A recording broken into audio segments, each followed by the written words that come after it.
Bonjour à tous et bienvenue sur 3 minutes. Aujourd'hui, on explore un sujet alarmant. Après l'arrestation du fondateur de Telegram à Paris, c'est maintenant le Brésil qui suspend le réseau X sous l'ordre du juge Alexandre de Moraes. Pourquoi une telle décision? Accrochez-vous, on vous explique tout. Comme toujours en moins de 3 minutes chrono.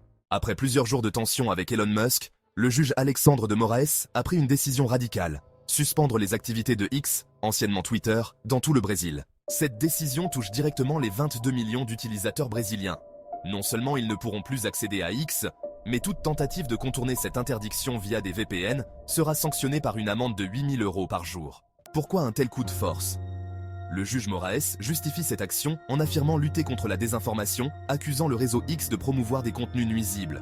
Mais Elon Musk ne voit là qu'une atteinte directe à la liberté d'expression. Ce juge, surnommé le juge chauve par de nombreux Brésiliens, est également un farouche opposant de l'ancien président Bolsonaro, fervent soutien de Elon Musk. Dans ce contexte, beaucoup y voient un règlement politique. Mais cette affaire met en lumière un problème bien plus large, la capacité des gouvernements de décider ce qui constitue ou non de la désinformation. C'est un enjeu qui concerne la liberté d'expression de chacun. Ce n'est pas la première fois que la question de la censure revient sur le devant de la scène. Après les pressions exercées par l'Union européenne pour que Musk censure des contenus sur X, ou encore l'arrestation à Paris de Pavel Durov, fondateur de Telegram, nous assistons à une vague inquiétante d'attaques contre la liberté d'expression à travers le monde.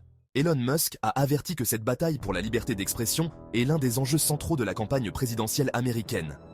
Selon lui, si Kamala Harris accède à la présidence, X pourrait être totalement interdit aux États-Unis. Il ne s'agit plus seulement d'une question nationale, mais d'un enjeu global qui concerne également la France et le reste du monde. Alors, que pensez-vous de cette situation? La suspension de X au Brésil est-elle justifiée? Ou s'agit-il d'une dangereuse dérive vers la censure? Dites-le nous en commentaire. Merci d'avoir regardé et un grand merci à ceux qui likent et s'abonnent à cette nouvelle chaîne. Nous redémarrons de zéro, notre ancien compte ayant été censuré, vous aurez compris pourquoi.